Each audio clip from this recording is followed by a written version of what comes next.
సద్గురు సాయినాథ్ మహారాజ్ కి జై. అందరూ బాగుండాలని, ఆనందంగా ఉండాలని, సంతోషంగా ఉండాలని, సుఖంగా ఉండాలని, ఆరోగ్యంగా ఉండాలని, ప్రేమగా ఉండాలని ఆ దేవాది దేవుణ్ణి కోరుకుంటూ ఈరోజు మనం సత్సంగంలోకి వెళ్దాం. సాయినాథ్ మహారాజ్ కి జయం. జయం జై. సాయినాథ్ మహారాజ్ కి జై అన్న.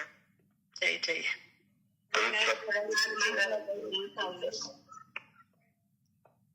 సాయిరామ్ సార్. సాయినాథ్ మహారాజ్ కి జై అన్న.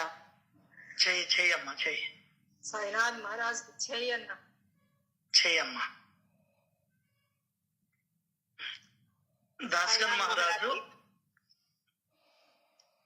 సాయి భక్తి యందు మరింత ఉత్సాహాన్ని పెంపొందించాడు.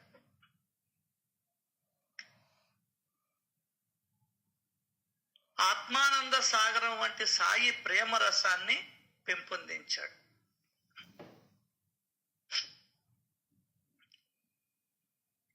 భక్త శిరోమణి అయిన చందోర్కర్ ఉపకారం చేశాడు, మనకు అత్యంత ఉపకారం చేశాడు.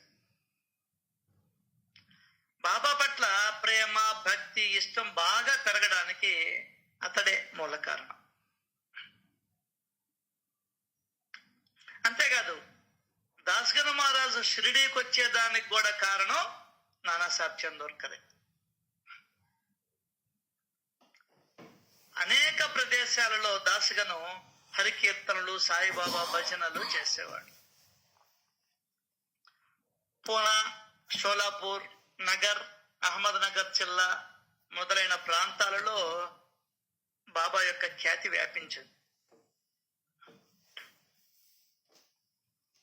కానీ కొంకణ ప్రాంతంలోని ప్రజలలో సాయి భక్తిని వ్యాపింపచేసింది వీళ్ళిద్దరే.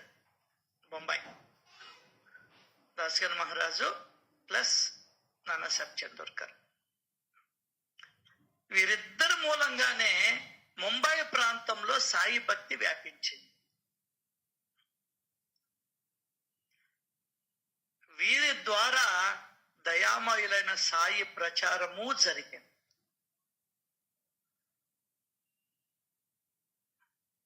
అది ఆ విధంగా బొంబాయిలో శ్రీ కౌపీనేశ్వర మందిరంలో హరినామ జయ జయకారాల మధ్య సంకీర్తన జరుగుతూ ఉండగా చోల్కర్కి ఒక కోరిక కలిగింది. సంకీర్తనకి చాలా మంది వస్తారు, అట్లాగే శ్రోతల్లో కూడా చాలా మంది ఏ రకాలు ఉంటారు. కొందరికి హరిదాస్ గారు చెప్పే పద్ధతి నచ్చుతాయి, కొందరికి ఆయన యాక్షన్ నచ్చుతుంది, మరికొందరికి ఆయన గొంతు గానం నచ్చుతుంది. అబ్బా ఏం బాగా గానం చేశాడయ్యా అని. ఆయన విఠల నామ సంకీర్తనలో ఎలా విలీనమైపోతారు, అట్లాగే కథ చెబుతూ ఎంత బాగా నృత్యం చేస్తారు అని శ్రోతలు సంతోషిస్తారు. కొందరికి పూర్వరంగ భక్తి, ఏవి రాస్తాడు సార్ హేమాద్రి పంత్ గారు, ఆల్రెడీ అంతకు ముందరే ఉంటుంది కొంతమందికి భక్తి. కొందరికి కథలో ఆసక్తి, కొందరికి హరిదాసు ఇతరులను అనుకరిస్తూ చేసే హాస్యం నచ్చుతుంది, కొందరికి కథలు ఇష్టం. చూడండి, పూర్వీక ఆలోచన, ఎవడి సంస్కారం వాడిదే, ఎవడి ఆలోచన వాడిదే, ఎవడి ధ్యాస వాడిది. అంతేకాదు మళ్ళీ కొంతమంది పరీక్షలు చేస్తారు, వీడు విద్వాంసుడా, విద్య లేనివాడా, టీకా తాత్పర్యాలను బాగా చెప్పగలిగే పండితుడా, లేదా కేవలం కథలు చెప్పడంలోనే ప్రవీణుడా అని. సో ఈ కథాశ్రవణం చేసే వారి ఆలోచన పద్ధతి ఇలా ఉంటుంది. ఎప్పుడో చెప్పేశాడు, అన్ని పుర్రెలు ఒకటిగా ఉండవు. ఎందువల్లంటే ఎవ్వరు నేర్చుకుందామని రాలా, విందామని వచ్చారు. ఏమందో ఇప్పుడు పెద్ద పెద్ద వాళ్ళు వచ్చి చెప్తున్నారు కదా, వాళ్ళు వచ్చిన నెల్లూరుకి వాళ్ళు వచ్చారు, మనం విందామని పోతామే కానీ మెయిన్ ఏంటి, వాళ్ళు చెప్పిన దాంట్లో మనకి ఏదన్నా పనికొచ్చేది ఉంటే తీసుకుంటామా అని వెళ్ళడం లే. అది కథ. మెయిన్ మోటివే దెబ్బతిన్నది. ఇంకా నువ్వు వాడి ముందర కొన్ని కోట్లు చెప్పు, వాడు వినడు. అది లెక్క. గ్యారంటీ ఇది. ఏమన్నా అనుమానం ఉందా మీకేమన్నా? ఎవరికైనా ఏమన్నా అనుమానం ఉందా? లేదు అంతే, దానికోసమే పోతాం. వెంకటేశ్వర స్వామిని చూస్తామని పోతామే గాని వెంకటేశ్వర స్వామి గురించి తెలుసుకుందాము అని వెళ్ళేవాడు ఒక్కడో ఇద్దరు. బాబాను గురించి తెలుసుకుందాము అని వెళ్ళేవాడు ఒక్కడు. అంతెందుకు, నువ్వు ఇంట్లో రోజు పూజ చేస్తున్నావు. రాముడు ఏం చెప్పాడు, కృష్ణుడు ఏం చెప్పాడు, అమ్మవారు ఏం చెప్పింది, సాయిబాబా ఫోటో ఏం చెప్పింది, సాయిబాబా కూడా ఉంటాడు, ఈయన ఏం చెప్పాడు అనే ఆలోచనతో మనం పూజా గదిలో కూర్చోవడం లే, ఎక్కడికో పోతున్నాం. అదే నేను అంగడికి పోయేటప్పటికి వ్యాపారం బాగా జరగాలి, డబ్బులు రావాలి, ఆదాయం రావాలి, నా ఆస్తుల్ని పోషించుకోవాలి, లేదా నా పెళ్ళాం బిడ్డలు బతకాలి అనే దాంతో పోతున్నాం. అదే కూలోళ్ళు సెంటర్కు పోతారు, ఈరోజు పని చిక్కదో నన్ను పిలుచుకుంటారో లేదో, లేదా పని చిక్కుకుంటే వెనక్కి తిరిగి రావాల్సి వస్తుందేమో అనే ఆలోచనతో పనివాడు పోతాడు. సో నీ మెయిన్ మోటివ్ దెబ్బతినేసేది. కాబట్టి ఎవడు ఎంత చెప్పినా మనం నేర్చుకోం. అది దానికైనా చెప్పాడు చెన్నై సూరి, కొన్ని వందల ఏళ్ల కిందటే చెప్పేసు, అడిగిన వాడికే చెప్పాలి. అంటే అడిగిన వాడికే చెప్పాలి కాబట్టి మార్పు వస్తుంది, లేకుంటే మార్పు రాదు. మనకు మనమే డబ్బులు కొట్టుకుంటే కుదరదు. ఆధ్యాత్మికతలో మరీ ముఖ్యంగా.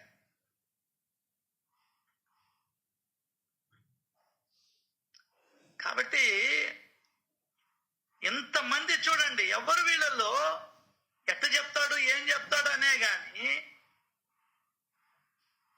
మనం ఇప్పుడు నేర్చుకోవాల్సింది అంటే, ఇప్పుడు 38 చదివారు, ఏమి నేర్చుకోవాలి దాంట్లో?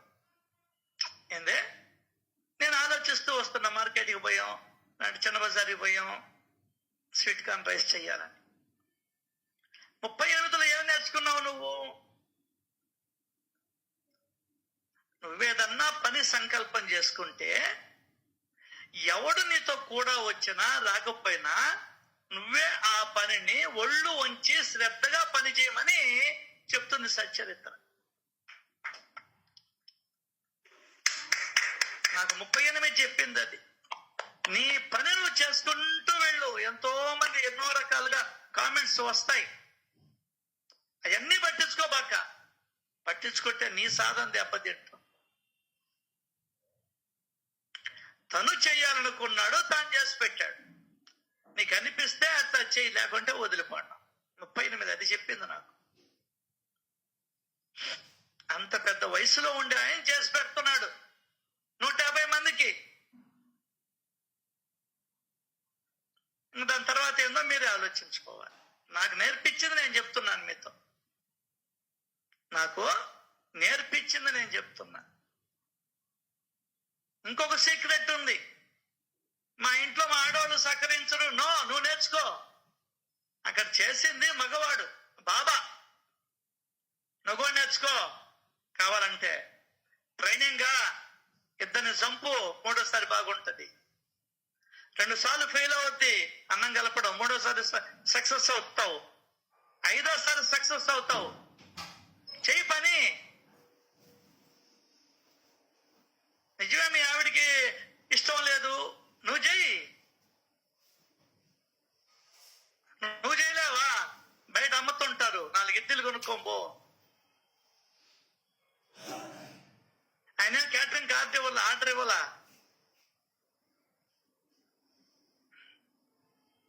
బాబానే ఒళ్ళు వచ్చి అన్ని తరుక్కొని అన్ని చెరుక్కొని ఆ పొయ్యి కట్టు రాజేసి ఊదుకుంటా చేసుకుంటా ఉంటే ఆయనకన్నా ఎక్కువ మనమా?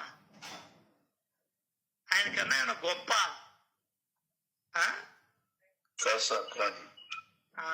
అది నేర్చుకున్నది నేను 38వ అధ్యాయం. చదవాలని చదవబాక, నేర్చుకోవాలని పో. టైలరింగ్ నేర్చుకునే దానికి పోతావా, చూసేదానికి పోతావా? నేర్చుకునే దానికి పోతాం కాబట్టి ఇంట్లో కూడా కాగితాన్ని కట్ చేస్తూ ఉంటాం. జాగ్రత్త సుమా. దానికని నీ మెయిన్ ఎయిమ్ ఏంది అది తెలుసుకోవాలి.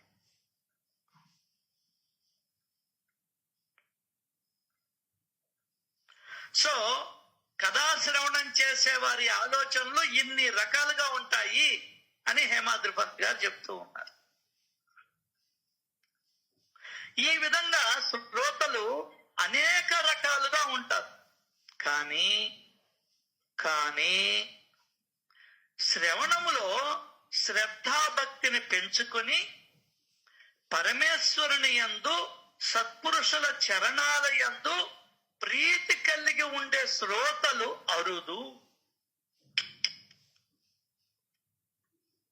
ఎక్కడెక్కడో సత్సంగాలు పెడుతుంటారు, అంటే ఒక్కసారి వాళ్ళ ఇంట్లో జరిగేది ఇంకా జరగదు జన్మలో.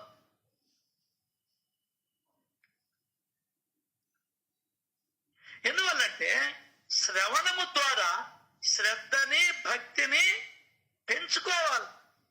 అది శ్రవణం చేసే పని. అంతేకాదు పరమేశ్వరుని యందు సత్పురుషుల చరణాల యందు ప్రీతి కలిగేదానికి నువ్వు శ్రవణం చేయాలి. అంటే పోమా, వాళ్ళు పిలిచారు వీళ్ళు పిలిచారు నేను పోకపోతే ఎట్లా?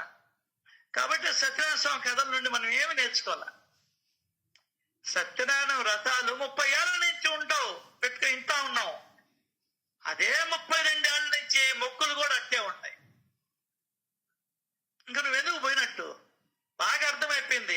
వాళ్ళు పిలిచారు, నేను హాజరు కావాలి, వాళ్ళు పెట్టింది తిని రావాలి, ప్లాస్టిక్ది తీసుకురావాలి. బొచ్చా నీ మోటోనే దెబ్బతిన్నది. అర్థమైందా? చాలా ఇంపార్టెంట్, కీలకమైన పాయింట్ ఇది. ఇది అర్థం చేసుకోవాలి. ఇది అర్థం చేసుకున్నప్పుడు ఎవరైనా ఈ ప్రపంచంలో ఒక అడుగు ముందరకేస్తారు. ఈ ప్రకృతి నుండి, సృష్టి నుండి, ప్రతి ఒక్క దాని నుండి నేను నేర్చుకోవాలి. దారిలో పోతూ ఉంటే ప్రతి ఒక్క సంఘటన నుండి నువ్వు నేర్చుకోవాలి. ఆ ఎయిమ్ ఉండాలి. దానికనే పిల్లకాయలు ఎందుకు పెద్దగా పాస్, అంతెందుకు నేను ఎందుకు పాస్ కాలేకపోయాను? బాగా ఇంట్లో వాళ్ళు పంపించారు, నేను పోతున్నా. బలవంతంగా లాక్కోబోయారు ఇంట్లో వాళ్ళు. ఫస్ట్ లో నేను చదువుకోవాలి, మంచి ర్యాంక్ రావాలి, బాగా ఉద్యోగం రావాలి అని ఏం లేదబ్బా. మొదట్లోనే ఫెయిల్ అయిపోయా, సంకల్పంలోనే వీక్. దానికనే పెళ్లి కావాల్సిన వాళ్ళు అబ్బాయి ఇట్లుండాలి, అట్లుండాలి, అబ్బాయి ఇట్లుండాలి, ఇట్లుండాలి అంటారు. కాబట్టి తిరుగుతానే ఉంటారు భూమి చుట్టూ. నీ సంకల్పంలోనే నీ వీక్. అట్లయితే చేసుకోకూడదు. నేను సంకల్పం చేసుకోకూడదు. చేసుకోను, ఆయన బంగారంగా చేసుకో. తిరగతా ఉంటావు ఆ సంకల్పానుసారం. ఎందువల్లంటే అడ్జస్ట్ కావు నువ్వు. అడ్జస్ట్ కమ్మ.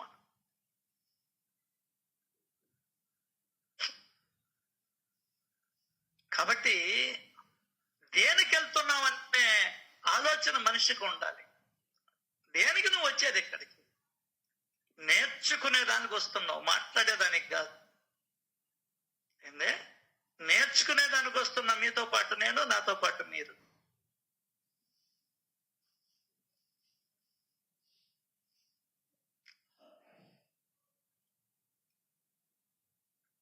కొంతమంది ఏం చేస్తారు? చాలా అరుదు శ్రవణంలో శ్రద్ధాభక్తిని పెంచుకుని పరమేశ్వరుని యందు సత్పురుషుల చరణాల యందు ప్రీతి కలిగి ఉండే శ్రోతలు చాలా అరుదు. బా బా ఏదో మీ బొట్టోళ్ళు తప్ప.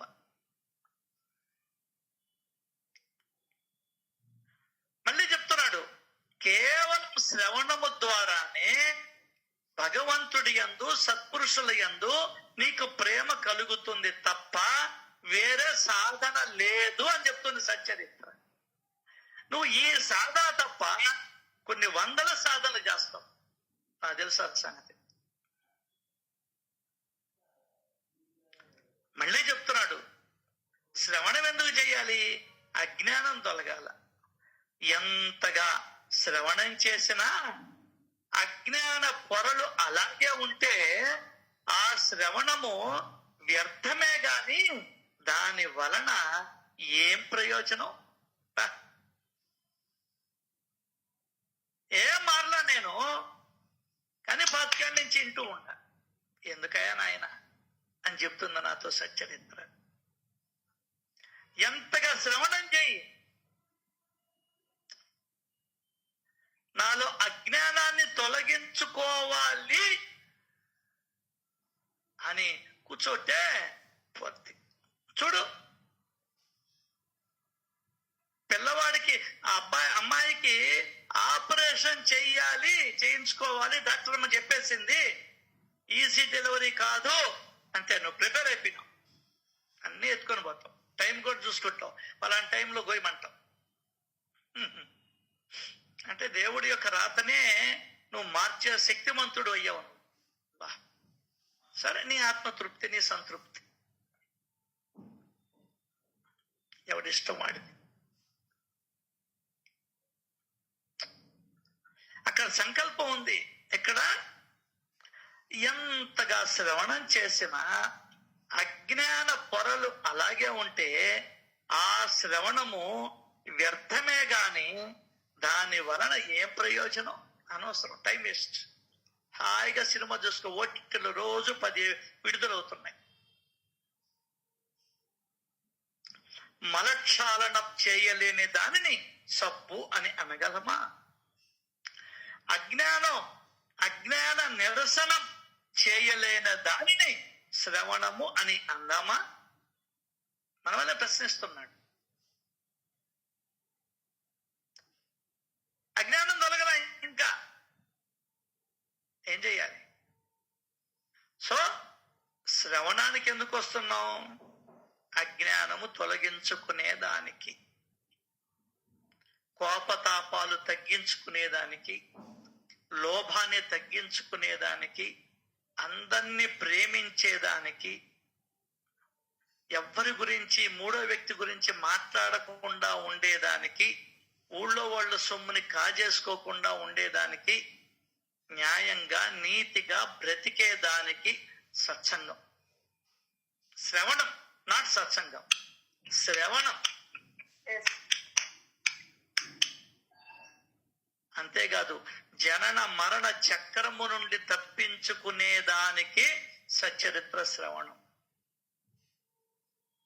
లేదా జన్మలని తగ్గించుకునేదానికి, లేదా నీకున్నటువంటి అరిషద్వర్గాలు ఏదైతే ఉన్నాయో, కోపతాపాలు, లోభాలు, మోహాలు, క్రోధాలు, వాటిల్ని క్రమక్రమంగా వదిలించుకునేదానికి. ఎవరన్నా ఏదన్నా తప్పు చేస్తే వాళ్ళని క్షమించి వాళ్ళని ఆదరించేదానికి సత్సంగం. అంతే తప్ప వేరే వాటి మన బల ప్రదర్శన, మన వాగ్దాటి, మన ఆలోచనలు ఎదుటి వాళ్ళ మీద బలవంతంగా రుద్దేదానికి కాదు. ఇష్టమైంది తీసుకోవడం, నీకు నచ్చంది వదిలేయడం, దానికి ఎవ్వరి మీద కామెంట్స్ చేసేదానికి కాదు సత్సంగం. శ్రవణం. అంతేకాదు, నిన్ను నువ్వు మార్చుకోవాలి అని అనుకున్న వాడికే శ్రవణం పనికొస్తుంది. భగవంతుడి పట్ల, సత్పురుషుల పట్ల నేను ప్రేమను పెంచుకొని వాళ్ళు చెప్పినటువంటి మాటలో నా జీవితాన్ని నడిపించుకోవాలి నాకు నేనే అని అనుకునే వాడికి మాత్రమే శ్రవణం. లేకుంటే అవసరం లేదు, అనవసరం కూడా. మలక్షాళనం చేయలేని దానిని, ఒంటి మీద మురికి పోనటువంటి దానిని సబ్బు అంటామా? అది శ్రవణం ఎందుకో చెప్తున్నాడు ముందర. ఇదే అధ్యాయంలో 2వ అధ్యాయంలో చెప్పాడు, ఆ కథలను శ్రవణం చేస్తే, మననం చేస్తే, గానం చేస్తే నీకున్న అజ్ఞానం తొలుగుతుంది. రొంపిలో పడి అల్లాడుతున్నావు, ఈదులాడుకుంటున్నావు చేపలు ఈదులన్నట్టు. దాని నుండి బయట రావాలంటే సద్గురు చరణాలు తప్ప వేరే ఆలోచన లేదు. ఇంకా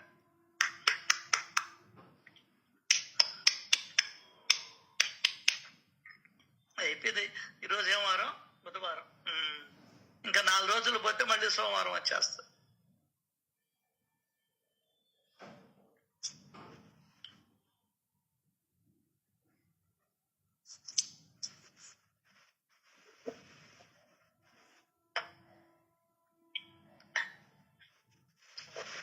దానికనే పెద్దవాళ్ళు చెప్తూ ఉంటారు, ఆధ్యాత్మికత అంటే ఎరుక అని అర్థం. ఎరుక, ఎప్పుడు ఎరుకలో ఉండాల. చెప్పుకుంటా ఉండు, నేను ఇక్కడ అశాశ్వతంగా ఎప్పుడు శాశ్వతంగా ఉండేవాడిని కాను, ఈ సిరి సంపదలు శాశ్వతం కావు అని 1,00,000 సార్లు చెప్పుకొని మనసుకి. అప్పుడు నీ మనసు బ్రహ్మాండంగా పనిచేస్తుంది. దానికనే ఈరోజు తెలిసింది నాకు మననం అంటే ఏంది అని, క్లారిటీ వచ్చింది.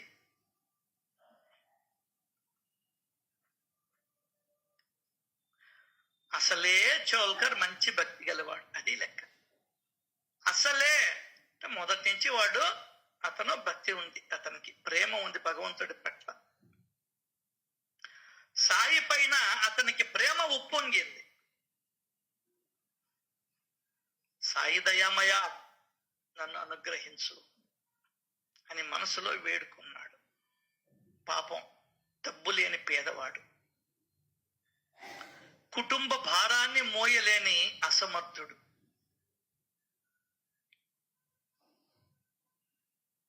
కుటుంబానికి సరిపడా సంపాదనను ఇప్పించాలని బాబాపై భారం మోపాడు. మామూలుగా మన కోరికలు తీర్తే చక్కని భోజనాన్ని పెడతామని, లేదా బ్రాహ్మణ సంతర్పణ చేస్తామని కోరికలు ఉన్నవాళ్ళు మొక్కుకుంటారు మామూలుగా. శ్రీమంతులైతే 1000 మందికి భోజనం పెడతామని, లేదా 100 గోదానాలు చేస్తామని మొక్కుకుంటారు. అది అంటే మొక్కు ఎట్లా మొక్కుకోవాలో కూడా చెప్తుంది సచ్చరిత్ర. ఏనే మొక్కు ఎట్లా మొక్కుకోవాలి? రెండు ఓవేళ్లలో రాశాడు. తమ అభిష్టాలు తీరితే చక్కని భోజనం పెడతామని. అంతేగాని తిరుపతికి వెళ్తాను, నాకు ఆ కోరిక తీరితే 1000 ప్రదక్షిణలు చేస్తాను, ఈ కాదు మొక్కుకోవాల్సింది. వెండి కిరీటం చేపిస్తాను, కుటుంబ సమేతంగా వస్తాము, మీ దర్శనం చేసుకుంటాము, నో. లేదా బ్రాహ్మణ సంతర్పణ అంటే అన్నదానం, లేదా నా మనోకామన, నేను మనసులో అనుకున్నది నెరవేరితే 1000 మందికి భోజనం పెడతాం, లేదా గోదానం చేస్తామని మొక్కుకుంటారు. ఈ మొక్కులు.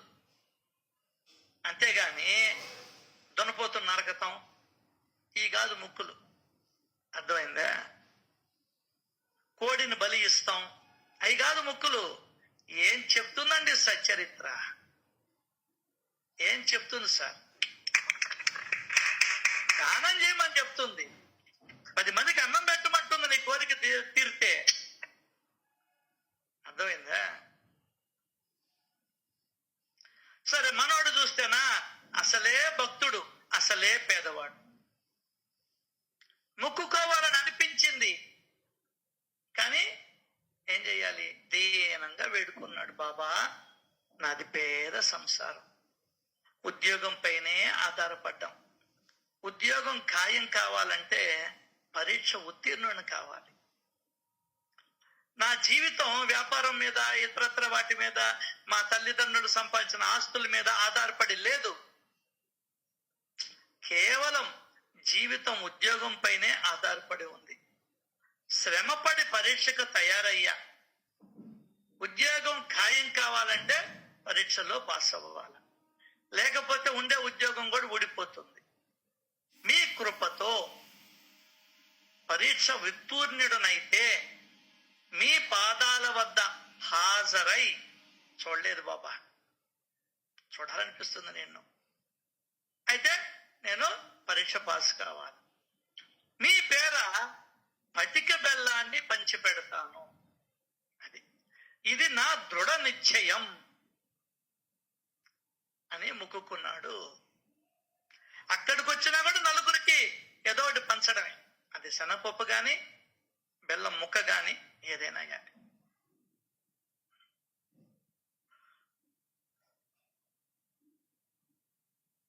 అతని కోరిక తీరిందండి పాపం.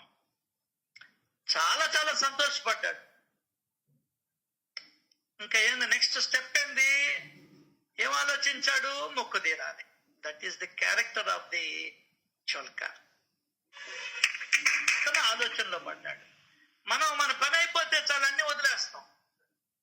దానికన్నా గోవా వాళ్ళు 15 రూపాయలు జీతం, అప్పుడు మొక్కుకున్నాడు. మళ్ళీ 20 ఏళ్ళకో 30 ఏళ్ళకో గుర్తుకొచ్చింది. శ్యామ అమ్మ అప్పుడేమో మొక్కుకున్నది అవసరానికి, తర్వాత 30 ఏళ్ళకు మొక్కు తీర్చాల్సి వచ్చింది. మనం కూడా చాలా ఎన్నో సత్యనాశం వ్రతాలని 20 ఏళ్ళకో 10 ఏళ్ళకో 15 ఏళ్ళకో తీర్చాం మనం కూడా. సో అప్పటికి అర్థమైపోతుంది, నువ్వు వినేదానికి పోలేదు. సత్యనారాయణ స్వామి కథలలో ఉన్నటువంటి గూఢార్థాన్ని తెలుసుకునేదానికి నేను వెళ్ళలేదు. మరి దేనికి వెళ్ళావు? ఏదో వాళ్ళు పిలిచారు, నేను వెళ్ళా. అది ముక్కు తీర్చాలి, ఎడ చేయాలి? ఆలస్యం అయిపోతూ ఉంది. పంచదారను వదిలేశాడు. దారి ఖర్చుకు డబ్బు అవసరం. కొత్త చేతులతో ఎలా వెళ్ళాలి? ఇవాళ రేపు అని రోజులు గడిచిపోతున్నాయి. అప్పుడు రాస్తాడు ఒక మాట, అద్భుతమైనటువంటి మాట. సహ్యాద్ర పర్వత శ్రేణిలోని నానేఘాట్ అనే పర్వతాన్ని దాటేయవచ్చు, కానీ సంసారులకు, భక్తులకి కాదు, సంసారులకి ఇంటి గడపను దాటడం బహు కష్టం. చిన్న కష్టం కాదండి, చిన్న కష్టం కాదు.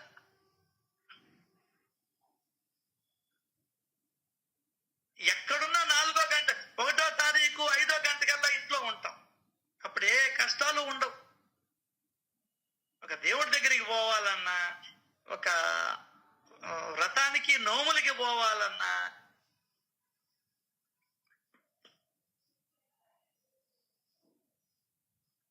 ఎంత ఇబ్బందో, ఎంత కష్టమో, ఎంత పాలుమాలికో. భజనకి పోవాలన్నా, అదే ఆడబిడ్డ వాళ్ళ కొడుక్కి బారసాలను ఖచ్చితంగా పోతాం.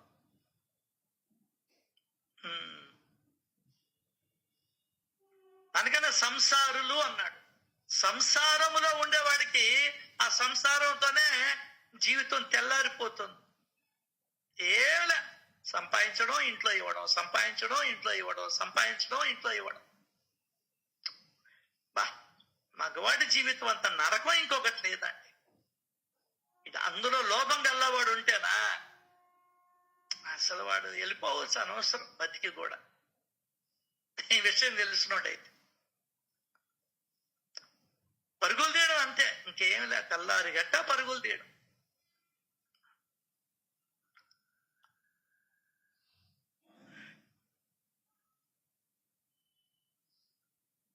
అదే చెప్తున్నాడు, హిమాలయ పర్వత శిఖరాలను కూడా ఎక్కొచ్చు అంట సులభంగా.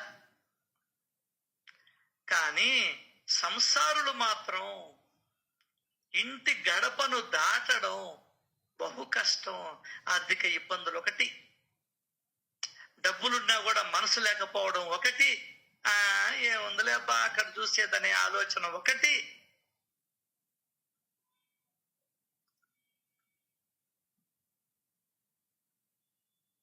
సో ఆ మాట చెప్తున్నాడు హేమాద్రి పంత్. మళ్ళీ నిర్ణయించుకోడు, షిరిడీ ముక్కు తీరే వరకు పంచదార వేసిన పదార్థాలను మానివేసి ఈ కూడా చక్కెర లేకుండానే తీసుకుంటూ ఉన్నాడండి. అది అక్క మహాలక్ష్మి అక్క వీటిలో పెట్టుకున్నా. అలా కొద్ది రోజులు గడిచాయి, డబ్బులు కూడాయి, సమయం కలిసి వచ్చింది. షిరిడీకి వెళ్ళి మొక్కును తీర్చుకొని ఆనందించాడు, సంతోషపడ్డాడు. అబ్బా భారం తీరింద్రా అయినా, అమ్మాయికి పెళ్లి చేసి అమ్మా అనుకుంటున్నా మనం.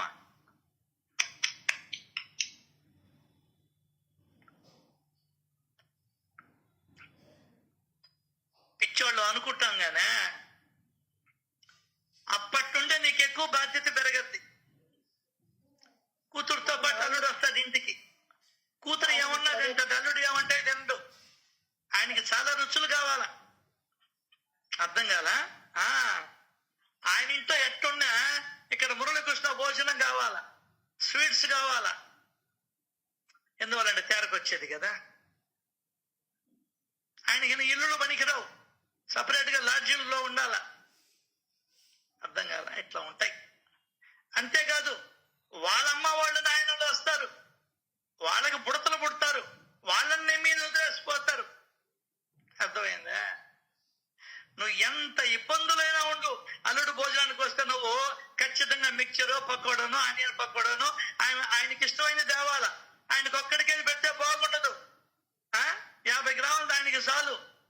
కానీ భార్య ఉంది, కూతురు ఉన్నది, మనవడు ఉన్నాడు, మళ్ళీ ఏం చేయాలి? 1/4 కిలో దేవాలి. అయిపోయింది నీ కథ. సంకనాకిచ్చుకొని పోయినాం పెళ్లి చేసినప్పటి నుంచి.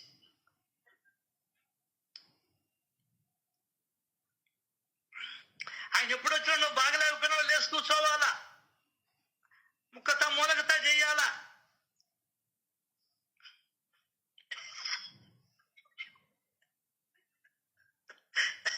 ఆయన చెల్లెలు వచ్చిందనుకో, అమ్మో ఇంకెంత జాగ్రత్తగా చూసుకోవాలను. శుద్ధంగా ఉండేవు, నువ్వు హాయిగా ఉండేవు. జీవితం తారుమారైపోయింది, నీ జీవితం తారుమారైపోయింది, ఆ పిల్ల జీవితం కూడా తారుమారైపోయింది. కావాలే ఇంట్లో అమ్మకి పని చేయదు, అక్కడికి పోతే అలా ఖచ్చితంగా మొట్టి అత్తగారికి చెయ్యాల, భర్తకి చెయ్యాల, ఆడబిడ్డ వస్తే చెయ్యాలా. ఇంట్లో పో నా వల్ల కాదని అంటుంటారు. బాగా తిక్క కుదరుతుంది, అక్కడికి పోతే చక్కగా వస్తారు. అర్థం కాల?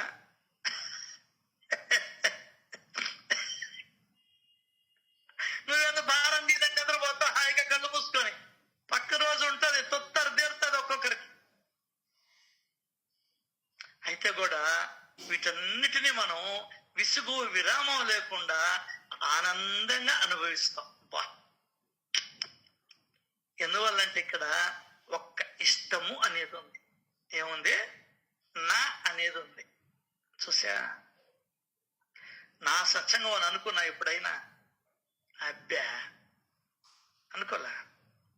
నా దేవుడు అనుకున్నా? అబ్బా అనుకోలే.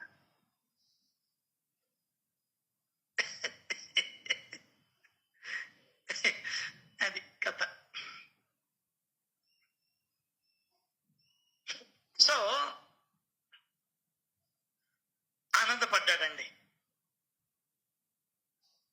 ఆయన చూచాడు, ఆయన కాళ్ళకి సాష్టాంగ ప్రణామం చేశాడు, పరిపూర్ణమైనటువంటి ఆహ్లాదాన్ని పొందాడు ఆ మహానుభావుని చూసి. అటువంటి దర్శనం ఇచ్చాడు చోల్కర్కి. ఎందుకు ఇచ్చాడు మళ్ళీ చూద్దాం. పరిశుద్ధమైన మనస్సుతో సాయికి శ్రీఫలాన్ని అర్పించి పటిక బెల్లాన్ని పంచిపెట్టాడు. టెంకాయ ఇచ్చాడు, పటిక బెల్లాన్ని పంచి. ఎట్లా? పరిశుద్ధమైన మనస్సుతో, కృతజ్ఞత భావనతో. ఏదో విధి లేక నువ్వు టెంకాయ కొనుక్కో పోతావు కానీ దేవుడి దగ్గరికి బుట్టలో పెట్టుకొని ఏదో ఇష్టం ఉండి పోవడంలే. అర్థం కాల?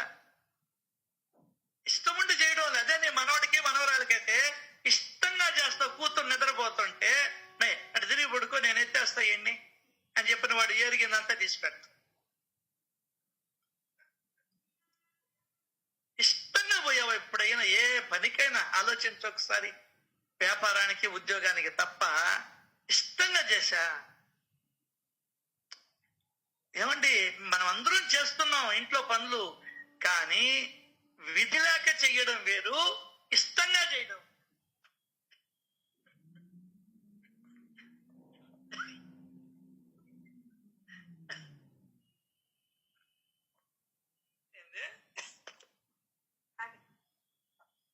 విధి లేక చేయడం వేరు, ఇష్టంగా చేయడం లేదు. ప్లీజ్ ఒక 2 నిమిషాలు గ్యాప్ ఇవ్వండి నాకు. మీరు మాట్లాడండి. ఎంత లోపల సుమలతక్క మాట్లాడతారు.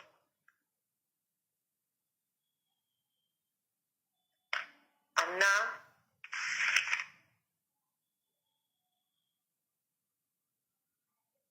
చెప్పమ్మా.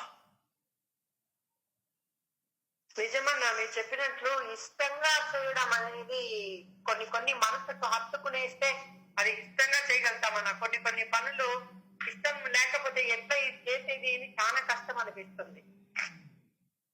మనసుకు హత్తుకునే పనులు, ఇప్పుడు ఎవరైనా ఇష్టమైన వాళ్ళు ఇంటికి వచ్చినారంటే వాళ్ళకి సంతోషంగా చేసి పెడతాం. ఇష్టం లేని వాళ్ళు వచ్చినప్పుడు ఏం వీళ్ళకి చెయ్యాలన్నా అని అనిపిస్తుంది.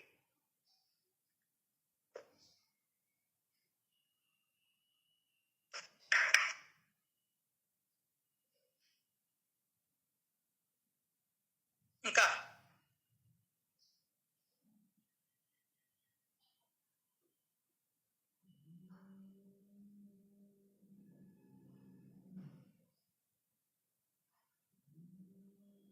అంకుల్, ఈ రోజు నాకు అద్భుతమైన పాయింట్ వచ్చి, ఏం నేర్చుకోవడానికి వెళ్తున్నాం అనేది మీరు అద్భుతంగా చెప్పుకుంటూ వచ్చారు.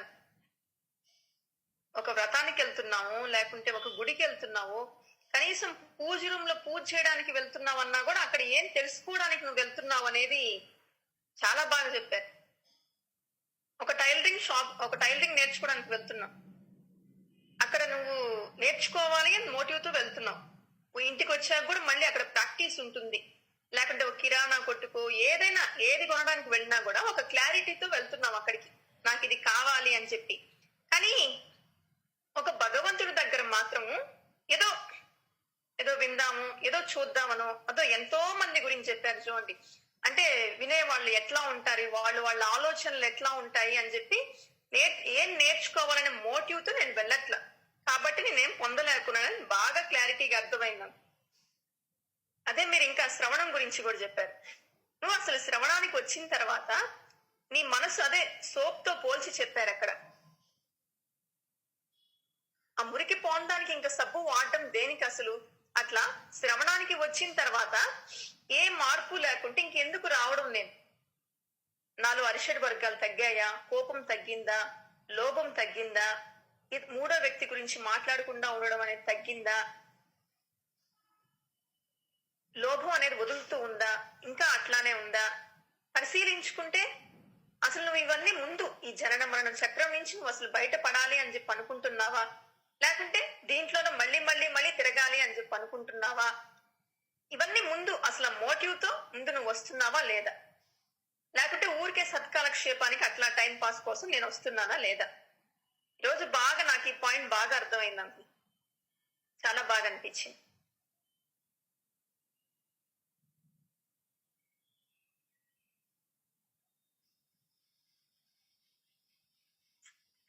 తర్వాత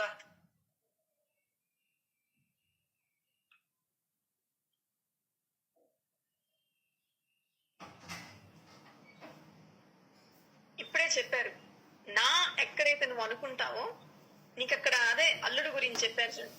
పెళ్ళవుతానే బాధ్యతలు తీరిపోతాయి అని చెప్పి అనుకుంటున్నారు మీరు, కానీ పెళ్ళయ్యాక ఇంకా పెరుగుతాయి అసలు బాధ్యతలు. చాలా చాలా పెరుగుతాయి. మీ అనుభవాల నుంచి వచ్చిన మాటే ఒక్కొక్కటి కూడా. వాళ్ళ ఇంట్లో అక్కడ ఎట్లా అన్నా ఉండి ఇక్కడికి వచ్చాక ఒక సూట్ రూమ్ కావాలనో, లేకుంటే డబ్బులున్నా లేకపోయినా అవి తెచ్చి పెట్టాలి, ఈ తెచ్చి పెట్టాలి. ఆడవాళ్ళకి ఇంట్లో ఆరోగ్యం బాగున్నా లేకపోయినా వాళ్ళు వస్తే అన్ని చేసి పెట్టాలి ఏంటి, మళ్ళీ అతనికి ఒక్కడికే తెచ్చి పెడితే చాలు, మళ్ళీ ఎంతమంది ఉన్నారో వాళ్ళందరికీ తెచ్చి పెట్టాలి. ఇక్కడ ఇవన్నీ ఏంటంటే అక్కడ ఇన్ని చేస్తున్నా కూడా నీకు కొంచెం కూడా విసుగు అనిపించట్లేదంటే ఎందుకంటే ఇక్కడ నా అనేది ఉంది కాబట్టి నీకు విసుగు అనిపించట్లేదు. అందుకే నువ్వు అన్ని కూడా ఇష్టంగా చేస్తూ ఉన్నావు. కానీ అదే ఇప్పుడే చెప్పారు, ఇక్కడ అమ్మాయి ఏమో ఒక్క పని కూడా చేయదు ఇంట్లో, ఒక్క పని కూడా చేయదు. అదే నువ్వు అమ్మాయిని అట్లా పక్కకు పడుకోబెట్టి ఇద్దరు నేను తీసేస్తాను అని చెప్పి నీట్ గా ఆ పిల్లలు ఇచ్చేసింది కూడా అంతా క్లీన్ చేయడం గాని అన్ని ఎందుకు చేస్తున్నావు అంటే నేను నాది అని చెప్పి అనుకుంటున్నాను. కానీ ఇక్కడ భగవంతుడి దగ్గరికి వచ్చేటప్పటికి అసలు నా సత్సంగమను నా దేవుడు అని చెప్పో ఇక్కడ అసలు నువ్వు అనుకుంటున్నావా ఏంటి అని చెప్పి అది కూడా చాలా బాగా వచ్చింది నాకు.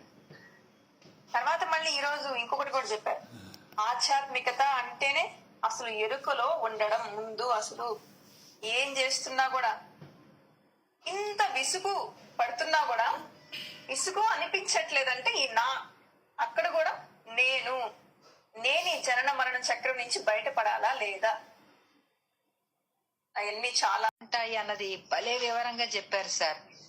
అసలు ఎట్లా కోరాలి, అంతేగాని 108 సార్లు చెట్టు చుట్టూ తిరుగుతాను, లేకపోతే అక్కడికి నడిచి వెళ్తాను కాళ్ళకి చెప్పులు లేకుండా, లేకపోతే కుటుంబ సభ్యులందరినీ తిరుపతి యాత్ర షిరిడి యాత్రకు తీసుకెళ్లిపోతాను, ఇవి కాదు. అసలు కోరికలు అన్నది ఎట్లా ఉండాలంటే సంతర్పణాలు, అన్నం పెట్టాలి అన్న ఇదే గొప్ప సంకల్పము.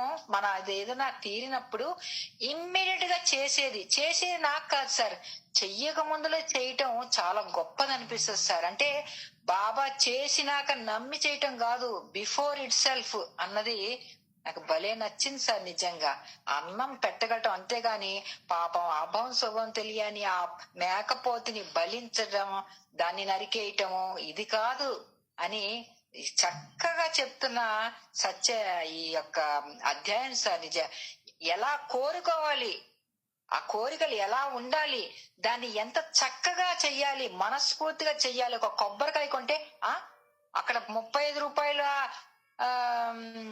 అంటారేంటి, అక్కడ నిన్నైతే 30 రూపాయలకి తెచ్చానని 5 రూపాయలకి వాడితో గొడవ పెట్టుకోవటం కొబ్బరికాయ విషయంలో, ఇవన్నీ తెలుపుతున్నాయి సార్. నిజంగా అంటే అక్కడ నీకు ఇష్టం లేదని తెలుస్తుంది. ఇష్టంతో చేసే పనులు కష్టంతో చేసే పనులకి చాలా చాలా తేడా ఉంటది అని నేర్పిస్తుంది సార్ మన అయితే సార్ హాస్పిటల్ పోతాం, ఎంత రాత్రి అయినా సరే ఎంత పొద్దుపోయినా సరే మనం ఆయనకి చూపించుకొని రిపోర్ట్లు తీసుకొని మళ్ళీ వాళ్ళు ఏం చెప్తారో మద్రాసుకి ఆ రోజంతా అక్కడే పడిగాపులు కాసి ముందుకు రాయించుకొని వస్తాం. అక్కడ అవసరం దానికి 1,00,000 రెట్లు అవసరం, 1,00,000 రెట్లు 1,00,00,000 రెట్లు అవసరం కావాలి శ్రీ సాయి. అది లెక్క.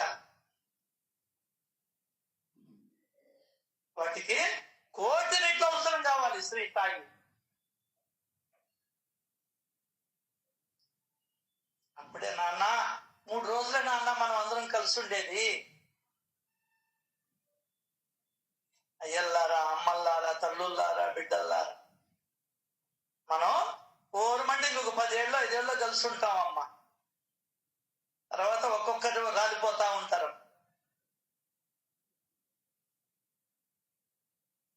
ఎప్పుడేం జరుగుతుందో తెలీదు. ఈ సంబడానికి ఎందుకమ్మా ఎంత ఇబ్బందులా?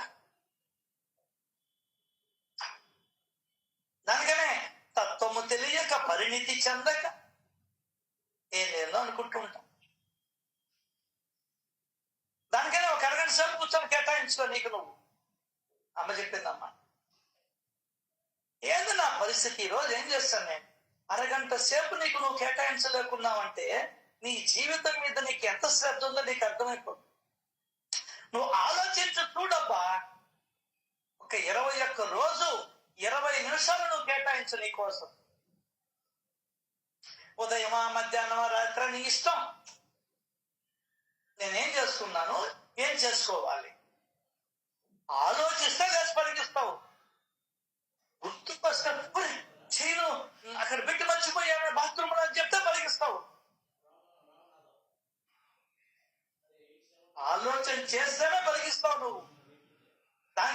చెప్పాడు, రాత్రింబవళ్ళు తత్వ విచారణ చెయ్యి, నువ్వు పరిగిస్తానే ఉంటావు.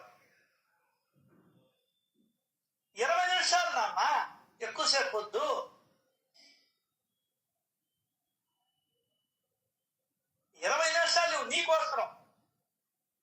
నీకోసం స్నానం చేస్తున్నావా? కనీసం నువ్వు టైం లేకపోతే దొడ్డికి పోయినప్పుడు, బాత్రూమ్ పోయినప్పుడు, పడుదం కొట్టున్నప్పుడు, స్నానం చేస్తున్నప్పుడు అన్నా నువ్వు 20 నిమిషాలు నీ గురించి ఆలోచన. నీకు టైం లేదనుకో, అందరం బిజీయే కదా. నీకోసం ఏంది నా పరిస్థితి, ఏంది నేను ఎట్లా నేను బయటపడాలి? అప్పుడు ఎంత హుషారులో ఉన్నాను 20 ఏళ్ల కిందట. ఇప్పుడు ఏంది నా శరీరం ఇట్లా అయిపోతుంది, వంగ లేకుండా సబ్బు కింద పడితే. ఆలోచించు, నా టైం అయిపోతుంది, ఏం చెయ్యాలి నేను? నా సద్గురు ఏం చెప్పాడు? నా సద్గురు నా కాలికి ఎందుకు దారం పెట్టాడు? ఇదేంది ఇది? అప్పుడు డబ్బులున్నాయి, ఇప్పుడు డబ్బులు లేవు. అప్పుడు ఆ ఉండింది, ఇప్పుడు ఇవి లేదు. ఏంది ఇదంతా చక్రం? 20 నిమిషాలు నీ కోసం కేటాయించుకో, ఎక్కువ వద్దు. ఎక్కువ వచ్చినా నీకు ఇబ్బంది. కానీ ఎంతవరకు మనం అందరం చేస్తున్నాం, దానివల్లే ఫెయిల్ అవుతాం. ఎందుకు నువ్వు ఆధ్యాత్మికతలో ముందరికి వెళ్ళలేకున్నావు అంటే, నీ కోసం నువ్వు ఒక అరగంట కూడా కేటాయించుకోలేనటువంటి మానసిక దుర్భర పరిస్థితులలో బ్రతుకుతున్నావు. నేను చెప్పిన మాట కాదు, మహాత్ములందరూ చెప్పిన మాట. ఆలోచించడానికి వంట చేస్తూ ఆలోచించు, బండిలో పోతూ ఆలోచించు. ఏంది ఇది?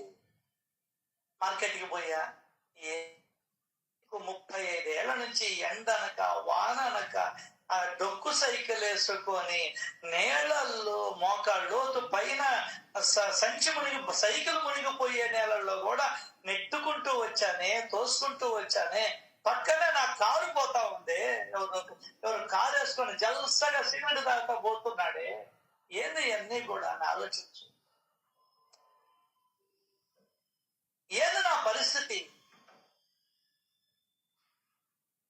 ఇవన్నీ శ్రవణం చేయాల. వాళ్ళేం చేయాలి? ఏంది, నేను ఆడ మనిషినే, కానీ నా వంటింట్లో పని చేస్తాము కూడా పని పెళ్ళే. నేను పడేసిన ఎంగిలి ప్లేట్లను ఆమె కడుగుతూ ఉంది. నాకే పెట్టుండా ఎంగిలి ప్లేటు, దాన్ని తుడుస్తూ ఉంది. దాన్నంతా తీసి ఒక దగ్గర డస్ట్బిన్ లో వేస్తూ ఉంది. నేనేమో గమ్మున దర్జాగా టీవీ కాడ కూర్చొని కార్తీక దీపం చూస్తా ఉంటా. ఆలోచించు నువ్వు అని చెప్తారు పెద్దవాళ్ళు. మా అమ్మ చెప్పింది ఆ మాట.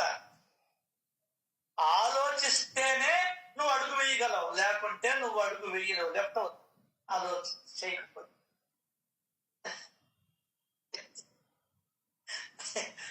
నిజం సార్. నీ ఆలోచనలు నిన్ను మార్చేస్తాయి సార్. నీకు ఆ విషయం తెలియలా. నీ ఆలోచనలే నిన్ను మార్చేస్తాయి. నీ సంకల్పాలే మనల్ని మార్చేస్తాయి. ఆ సంకల్పాన్ని 100 సార్లు చెప్పుకో, 1000 సార్లు చెప్పుకో, 1,00,000 సార్లు చెప్పుకో, సక్సెస్ అవుతాం. గ్యారంటీగా సక్సెస్ అవుతాం. కానీ వీక్, మనసు వీక్, సంకల్పం వీక్, అన్ని వీక్.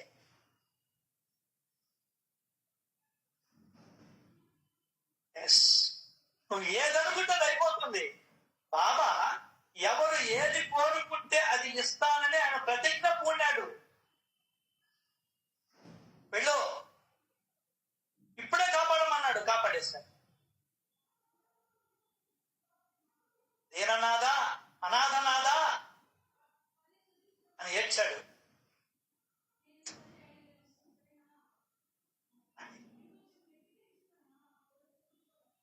పరిశుద్ధ మనసుతో సాయికి శ్రీఫలాన్ని అర్పించి పటిక బెల్లాన్ని పంచిపెట్టాడు.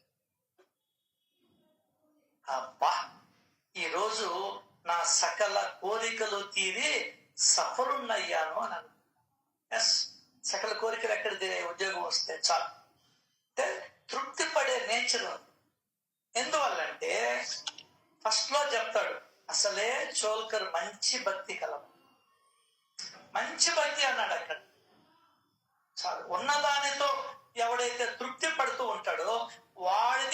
భక్తి. పరుగులు తీస్తూ ఉంటాడో వాడిది మంచి భక్తి కాదు. ఎంత గొప్పగా ఉంటుంది తెలుసా సచ్చరిత్ర, అంత గొప్పగా ఉంటుంది. ఇవన్నీ మీరు ఎగతాలని అనుకుంటూ ఉంటారు చాలా మంది, తెలుసు నాకు ఆ సంగతి కూడా. ఏందోలే వాడు మాట్లాడుకుంటూ ఉంటాడులే. కాబట్టి నిజం చెప్తున్నా, మీకోసం కాదు ఇది, నా మనసుకి నేను చెప్పుకుంటూ ఉన్నా. ఎక్కడ మోహంలో పడిపోతానో, ఎక్కడ డబ్బు యావలో పడిపోతానో, ఎక్కడ కోపంలో పడిపోతానో, ఎక్కడ మదమాత్సర్యాలు ఎక్కడ నా లోపలికి జ్వరపడతాయని నేను చెప్పుకుంటూ ఉన్నా. ఎట్లా బ్రతకాలి, నువ్వు 65 ఏళ్ళు వచ్చేసాయి, జాగ్రత్త సుమా. మీకోసరం కానే కాదు, ఏ ఒక్క మాట మీకోసరం కాదు, నా కోసరం. మీకు ఏదైనా పనికి వస్తే తీసుకోండి. చెత్తపడేస్తాం, మనకు బయలుదేరి చెత్తపడేస్తాం. చెత్తలో వాడు వస్తాడు, వాడికి బాటిల్ కావాలన్నా, గాజు పెక్కులు కావాలన్నా, లేకుంటే వాడికి ఏం కావాలనో అది తీసుకొని పోతాడు. అంటే ఇది కూడా ఈరోజు నా సకల కోరికలు తీరాయి. ఏం కోరికలు కోరాడండి? ఏం కోరలా, అది చాలు. హాయిగా గవర్నమెంట్ ఉద్యోగం వచ్చింది, దాన్ని ఎందుకు వదులుకోవాలా? అందులో సెంట్రల్ గవర్నమెంట్ లో వస్తే 30వ తారీఖే జీతాలు పడిపోతాయి, తీసేయలేరు.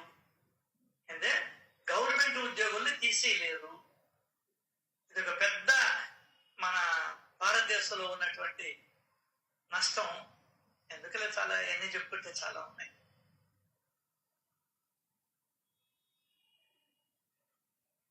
మనం కట్టే డబ్బంతా ఎట్టబోతుందో, ట్యాక్సులు కడుతున్నాం, అన్ని కడుతున్నాం, రోడ్ ట్యాక్స్ కడుతున్నాం, రోడ్ లేదు.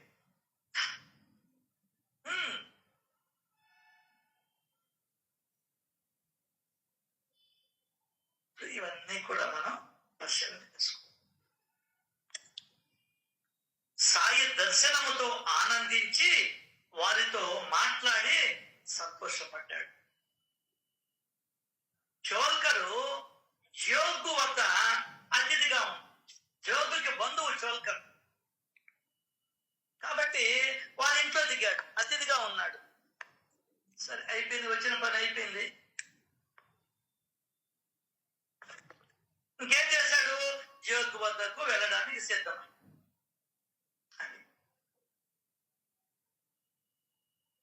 జోగు కూడా లేచాడు.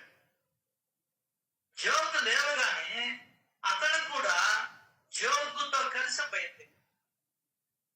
జోగు గారు కూర్చోనంటే ఇంకా ఈయన కూర్చోనుండేవు. మనం కూడా అంతే, ఒక్క లేస్తున్నారు సినిమా హాల్ ఇంటర్వెల్లో కాదు, మామూలుగా పాట బాగలేనప్పుడు అందరూ లేచిపోరు. వాడు పోతున్నాడు, నేను పోతున్నా. అట్లా జోగి ఎప్పుడైతే లేచాడో చోల్కర్ కూడా ఆయన అనుసరించాడు. అప్పుడు బాబా అన్నాడు జోగుతో, ఇతనికి త్రాగటానికి కప్పులో ఎంత హ్యాపీగా రాస్తాడు. కప్పులో పింగాణి కప్పు కనపడుతుంది నీకు, కనపడితే నువ్వు సరిగ్గా చదువుతున్నట్టు లెక్క, లేదంటే నీ మనసు ఎక్కడో ఉన్నట్టు లెక్క. చదువుతున్నట్టు మాత్రమే లెక్క, దృశ్యాన్ని చూడడం లే. మనం సినిమా చూస్తూ వింటాం మాటలు, సినిమా చూస్తూ మాటలు వింటాం. అక్కడ పాత్రలను చూస్తూ మాటలు వింటాం. ఇక్కడ కూడా ఆ పాత్రలను చూస్తూ వాడు మాటలు వినాలి. అది లెక్క పారాయణం అంటే. అది పింగాణి కప్పు కనబడాలని బాబా జోగుతో ఇతనికి త్రాగడానికి కప్పులో చక్కెర బాగా ఎక్కువ వేసి తీయవు అన్నాడు. మళ్ళీ రోడ్డ కనబడకూడదు, నీకు కప్పే కనబడాలా. అది దాంట్లో ఏమేమన్నాడు? చక్కెర ఎక్కువగా వేసి తీయవు అని చెప్పి. చూడు, వాడికి టీ అలవాటు, నాలాగే టీ అలవాటు. కాబట్టి వాడికి మానేస్తున్నాడు ఇన్ని రోజులు, తర్వాత చెప్తాడు ఆయన, మనకు తెలుసు కాబట్టి. చక్కెర ఎక్కువ వేసేపు తన మొక్కును గుర్తుకు తెచ్చిన మాటలు చెవిలో పడగానే చోల్కరు ఆశ్చర్యపోయాడు. తన మొక్కది ఏది చక్కెర ఆపేస్తే తాగాలని అది బాబా గుర్తు చేసేటప్పటికి ఆశ్చర్యపోయాడు. కళ్ళ నుండి ఆనందాశ్రువులు దొర్లుతూ ఉన్నాయి. పరిగెత్తుకుంటూ వెళ్ళాడు జోగి దగ్గరికి. పోవలసిన వాడు బాబా దగ్గరికి పరిగెత్తుకుంటూ వెళ్ళి, ఇగో బాబా పాదాలు కనిపిస్తున్నాయి, అక్షయమైన పాదాలు, పురాతనమైన పాదాలు, వాటి పైన తలను ఉంచాడు.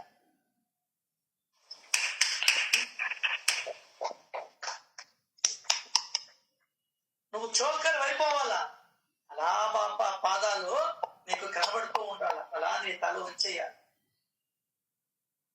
అలా నీ రెండు కుడి చెయ్యి ఎడం చెయ్యి రెండు ఆయన పాదాలు మెడివల్లో పట్టుకోవాలా, అలా జోరుకున్నట్టుగా ఉండాలా. నీ తల ఆ మధ్యలో రెండు పాదాల దగ్గర మధ్యలో చిన్న సందుగా ఉంటుంది కదా, అక్కడ పెట్టేసేయాలి నీ తల. అంతే, ఇంకా జీవితంలో ఈ యొక్క దృశ్యాన్ని నువ్వు మర్చిపో. అట్లాగానే మనం పారాయణ చేయగలిగితే ఎంత ఆనందమో, వేరే ఆలోచనలే రావసలా. ఇంకా దానికే మొదలుపెట్టావు నువ్వు.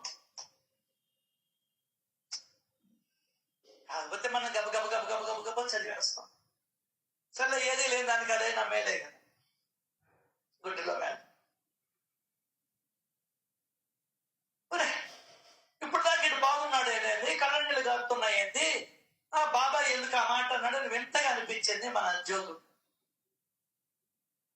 అంతకంటే 4 గంటల జోగు ఆశ్చర్యపోయా. కారణం బాబా మాటలలోని గూఢార్థం అతనికి మాత్రమే అర్థమైంది. అదే బాబా యొక్క ప్రజ్ఞ. అతనికి ఎవరికి ఏదో వాళ్ళకి మాత్రమే అర్థమయ్యేటట్టు చేసే ప్రక్రియ బాబా దగ్గర ఉంది.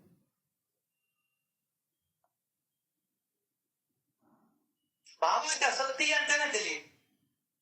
అది ఇప్పుడు ఎందుకు గుర్తుకొచ్చింది? ఎందుకు గుర్తుకొచ్చిందంటే చోల్కర్కి విశ్వాసం కుదరటానికి. సో ఒక మొక్కు తీర్చాడు అంటే భగవంతుడు మనకు ఆయన పట్ల విశ్వాసం కుదిరేదానికి చేస్తాడు తప్ప, విశ్వాసం కుదిరితే ఆయన్ని పట్టుకొని నువ్వు జనన మరణ చక్రము నుండి బయటపడతావని ఏ దేవుడైనా నీ కోరికలను తీరుస్తాడు. సత్యంతో చెప్తుంది చోల్కర్, లీల చెప్తుందామా, అర్థమైందా? అది చోల్కర్కు విశ్వాసం కుదిరేదానికి. అంతే, మనం కూడా చేమూతులు తీసుకుంటూ ఉంటాం.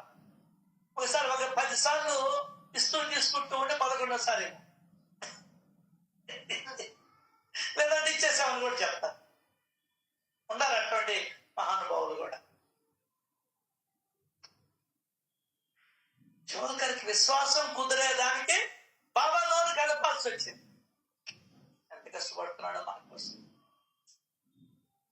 అంతేకాదు అతని భక్తిని దృఢపరచడానికి ఎవరి పట్ల? తన పట్ల. నీకొక కార్యం చేసి పెట్టాడంటే ఆయన పట్ల విశ్వాసము, ఆయన పట్ల ప్రేమ దృఢపరచడానికి చేసింది ఆయన పని. అసలు నీకు పని చేయగానే నువ్వు అసలు ఆయన మర్చిపోతుంది. ఆయన పట్ల ప్రేమ ఎక్కడుంది?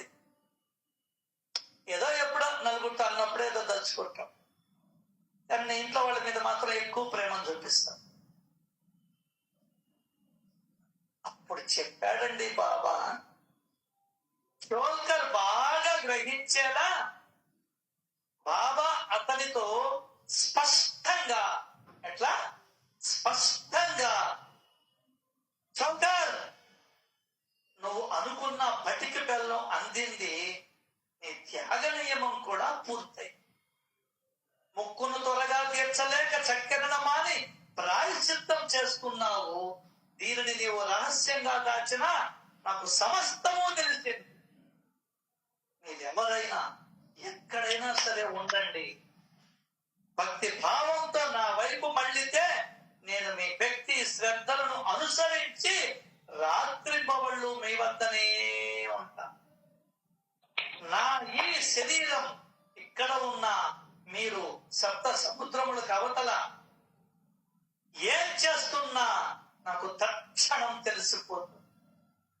ప్రపంచంలో ఎక్కడికైనా వెళ్ళండి, నేను మీ వెంటే ఉంటా.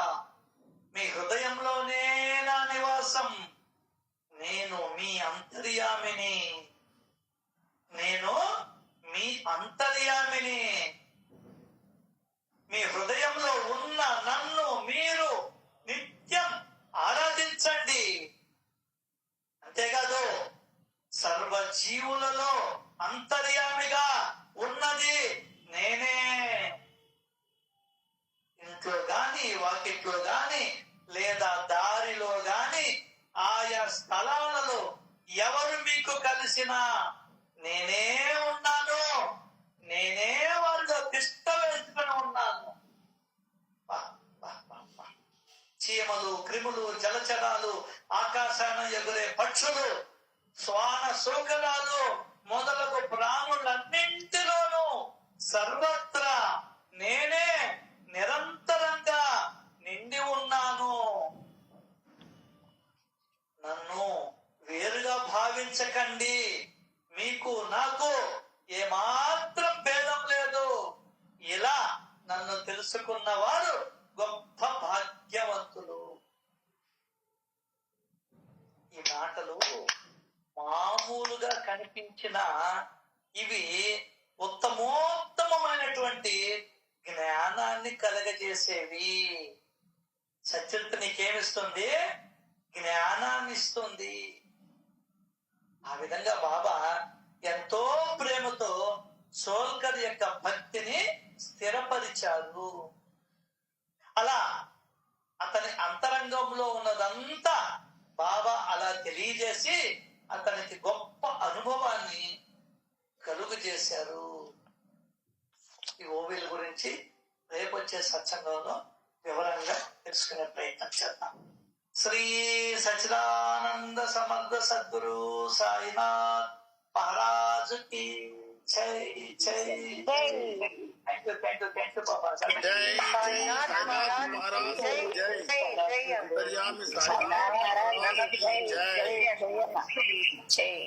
సాయినాథ్ మహారాజ్ కి జై అన్న. ఆనంద స్వరూప సాయినాథ్.